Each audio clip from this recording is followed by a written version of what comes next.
Hey, what's going on, guys? It's Eric. Welcome to the video. I just kind of trying to figure out something to talk about, guys. So in the comments, if you have something that you think I should talk about, that would be wonderful, because I want to do videos, but then I feel like I don't really have anything to say, so then I just don't do them. But yeah, so one that I do need to do is the roll-off. People keep on asking me about the roll-off truck, but my passion is more like business. So like, I like to talk business, but I will do a video on the roll-off truck when I am by the roll-off truck sometime. So, but to answer people's questions, it's been going good. You know, it's a kind of a new venture, but anyways, it is what it is. But so what I want to talk to you guys about is, I don't know for sure. I know it's over $1 million in revenue a year, with my highest paying direct client that I have. I don't know. It's quite a bit of money, and the story of how I came to get this client. Okay, so first off, every client that I have was a call.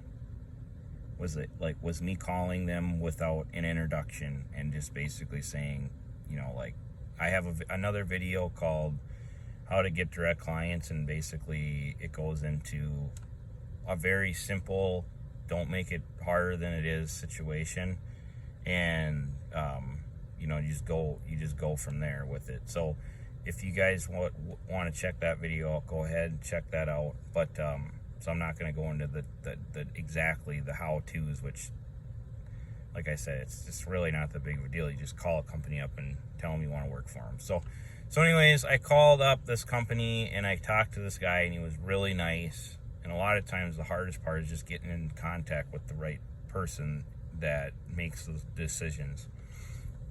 So I talked to him, we hit it off. He asked me about my business and what I wanted to do and what, you know, whatever. And then we got to kind of the end of the conversation. He was like, well, I'm not the person that makes those decisions, but let me give you their number. And then basically, we do need help, so just stay on them. They might not call you right away. So what ended up happening was, I called them, they didn't answer. I left a message, gave them a little spiel, and then they never called me. But then what I did was, like, every couple of weeks or every 3 weeks or every month, at least once a month, I would call them back and I would say, hey, I just want to touch base, you know, remember me, you know, basically, I'm still here if you need anything. So then what ended up happening was, this is crazy, but I was on the phone. So basically the whole point of this video is me telling you guys, if you get a no from somebody that you want to work for, a no really doesn't mean no. It just means we're good for right now at this point in time. And then at that point, what you have gained is you actually figured out who to talk to. So now every time that you don't have work or you need work, what you should do is you should call that client or that potential client and say, hey, remember me? I mean, now if you need work every day, then no. I mean, you don't want to become stalkerish, or somebody is not going to be upset by calling them a couple times a week and just checking in, or once a month, you know, or once a quarter, or whatever it is. The point is, follow up, and lots of things change. Lots of things. The circumstances change. The contractors that have been rock stars for years retired, and the kids took over, and they suck at running a business, and now they're dropping the ball. They may have moved and they need, they used to be able to get the job done with 100 loads a month, and now they need double that because their workflow didn't go up, but they whatever it is. Maybe the person in charge got promoted, and a new guy comes in, and now this new person wants to make some changes or whatever. You never know what it is. That things change every day. And so the point is you follow up, and the hard part is finding who you need to talk to and getting the phone number, and then you just have to keep on calling. Like what ended up happening was I almost basically gave up on the business. And I had probably called their office like 5 or 6 times over the course of 3 months. And then what ended up happening was we were wrapping up the gravel season, and I was on, and this is like how my life has been, like my whole life. I'm very blessed, okay, guys? I'm intentional, but the stuff that's happened to me and continues to happen to me on a daily and weekly basis, it's not coincidental, okay? I'm not saying that I'm like some chosen guy or whatever, but I don't know. You got to give credit where credit is due, and it's not all me. So I was on the phone with a very good client, and a very good man. He's was my first direct client and boss. He actually just passed away recently, which is, that's terrible. But he called me to tell me he wanted to give me the heads up that they're about a week from full production, and then after that they were going to be shutting her down. So, because it was an asphalt company, so it was becoming winter, and then most, if not all, asphalt companies don't make asphalt in the winter unless it's like, I don't know what circumstance would be, but some major thing would have to happen for them to fire up. So they were done. When I was on the phone talking to this man, I missed a call from the company that I've been calling for months trying to work for. So then what ended up happening was I was able to look like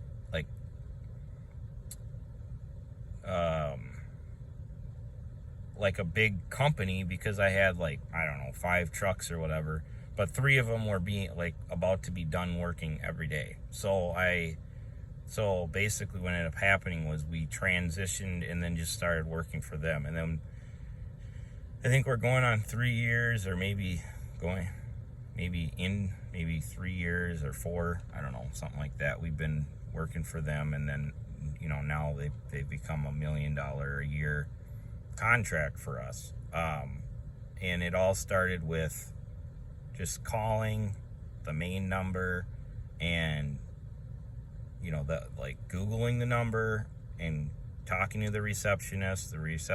Tell the receptionist, I want to talk to someone about trucking for you, then explaining that no, you don't want to drive for them as an employee, you're a business, blah blah blah, like the whole thing. It's not. And why I'm telling you this is because I think it's a cool story, but and to tell you guys, you gotta just don't get discouraged when someone says no, because just think how if everybody said yes, then it wouldn't be that big of a deal to call somebody and have $1 million client. I feel very privileged to be able to do it, and not a lot of people do or have that. And if everybody did, then I guess it probably I wouldn't feel as grateful about it or gratitude about it. So that's the point of it. But then also the point of it is just follow up. But the other point of it is that every client that I have was not I didn't have a relationship with them. It was somebody that it was built or found or developed over time. But I first had to make the contact, and then develop the relationship. And now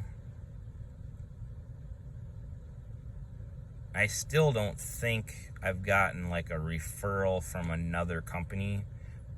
One thing that I do get is I get interrelational, like, so like, to give you an example, like at an asphalt plant, there's one boss that does the aggregate hauling, which is what I do.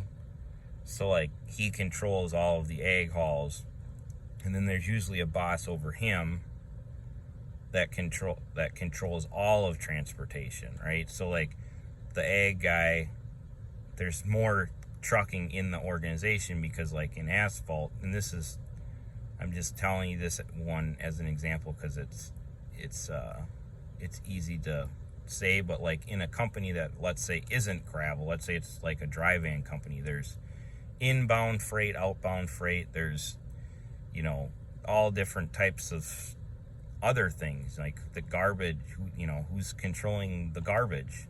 There might be one guy that there's like 5 facilities, and his main thing is garbage and maintenance of the building or whatever it is, so then you start asking for referrals within the company to kind of like grow your roots within a company and do different things. And with the gravel, it would be like, so I'm doing aggregates, which is stocking the plant so that they can mix the aggregates together to produce the asphalt. But then they also have a whole trucking division that loads the hot asphalt and then delivers it to the road and makes the roads. So then, once you're in there, then you say, hey, well, I'm doing a good job for you here. What do you need assets, my assets hauling your asphalt? That's kind of funny. But anyways, so then you start like building more relationships and more ties within an organization to really become a part of what they have going on, and you want to get to the point where they're basically saying, well gosh, we can't lose Eric, we got to keep Eric going, like he's like a huge asset to our business. Like, if you look at it like, if you are at a job and let's say you're a manager, and if you have to let go of somebody that works below you, then now you have to do their job. So you're like, I don't really want to let them go, because first off, I don't want to have to like do their job. Second of all, I don't want to have to like hire somebody and go and like spend my time trying to hire a new person and then find out that they're not good. Now just imagine, like, you're now managing these trucking firms, and you're like, you just don't want to lose somebody that's a huge asset to you, which is what we are as trucking companies, to the people that we work for, unless we're a pain in the butt. And I'm not saying because they would, what I'm saying is, well, I'm going to underperform because I'm not, doing good, so they have to let me go, but they don't want to let me go because then they'd have to find somebody else. What I'm saying is, I'm doing a great job. I'm doing an excellent job for them, and they love me, but maybe work is slow.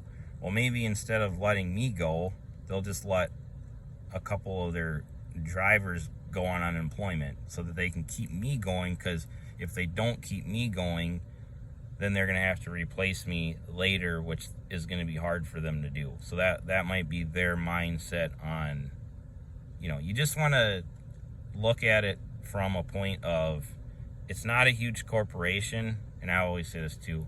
Now I feel like I'm just rambling, so I'm going to shut this off soon. But it's not, when you call somebody to work for them, you're not calling a huge corporation. You're calling a mom or a dad or a grandma or a grandpa or a brother or a sister that has a crazy life and things going on in their life, and everybody's got craziness going on, and they just need somebody that can help them solve their problem so that they can put in the time at work and then go deal with all the stuff they have going on in their life. Like, we all have stuff going on, even though everybody acts like you know, everybody's just, no one has any problems. Like, believe me, I've been behind, I've seen a lot of the behind the scenes in a lot of different situations. And, you know, like I've said a lot of times on YouTube, people are showing highlights of their life, and it's not really what's going on behind the scenes. So anyways, I hope that helps you guys out. Really appreciate if you guys could share and like the video, and like I said, if you have questions that you want me to answer, I will be or even do videos on. I will do videos. I need help trying to come up with some content. So if you would, let me know. And like I say, I'm more passionate about like the business side of things, but we can roll with whatever. Peace.